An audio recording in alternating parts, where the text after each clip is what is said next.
Zero into infinity, infinity minus infinity, बेटा ऐसे zero power zero, infinity power zero और one to the power infinity, बस यही 7 forms हैं indeterminate forms. There are exactly 7 indeterminate forms जो सामने लिखा हुआ है। इसमें से बस एक पहली दो बहुत इंपॉर्टेंट है, बाकी सब तो उसी से निकल आती हैं। उसमें भी पहली ही मान लीजिए। प्रॉब्लम ये है कि ये जीरो बाई जीरो है क्या। समथिंग अपॉन जीरो पता चल गया, समथिंग अपॉन जीरो मालूम हो गया, इन्फिनिटी भी पता चल गया। अब ये वाली दे, हाँ डेली क्लास होगी बेटा Monday to Saturday. Mohit Raj बेटा Monday to Saturday daily class होगी आपकी, 2 वीक में कैलकुलस आपकी निपटा देंगे।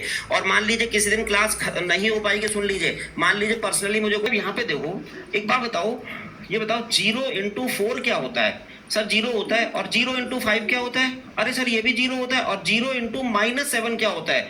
सर ये भी 0 होता है। इसका मतलब यार ये तो 0 को 4 से मल्टीप्लाई करो तो 0, 0 को 5 से मल्टीप्लाई करो तो 0, ऐसा कुछ है ना।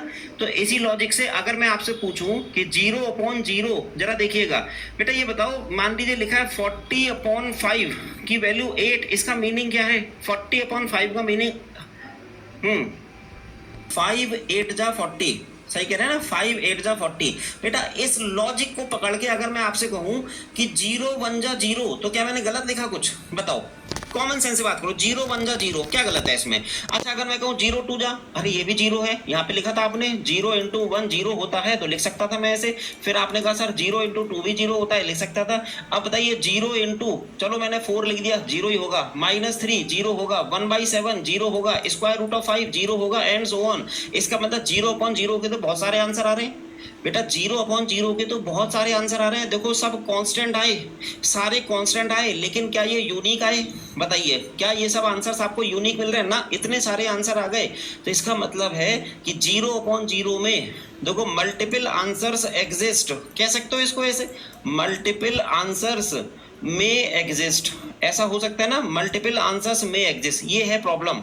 तो आखिर इसमें से कौन सा आंसर ले लें।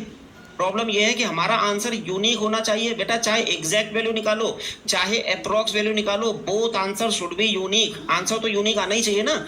हाँ तो फिर इसमें तो यूनिक नहीं आ रहा। तो देखो एक चीज आपने देखी थी, इधर देखिएगा, इधर देखिएगा, हमने कहा था जब लिमिट एग्जिस्ट बोला था, इसके एग्जाम्पल पूछ रहे थे हमारे साथ, चलो लिखो को नहीं, आप लिख ही नहीं पाओगे, हम ऐसे पढ़ाते हैं। लिमिट एग्जिस्ट के साथ देखो, it is possible to find unique constant value. एक चीज तो मैंने अभी बता दी, जब आंसर में इन्फिनिटी आने लगे या -इन्फिनिटी तो कह देते हैं कि वो यूनिक नहीं है, कह देते हैं यूनिक नहीं है। अच्छा जिसका एग्जांपल मैंने 1/x से करके दिखाया था आपको।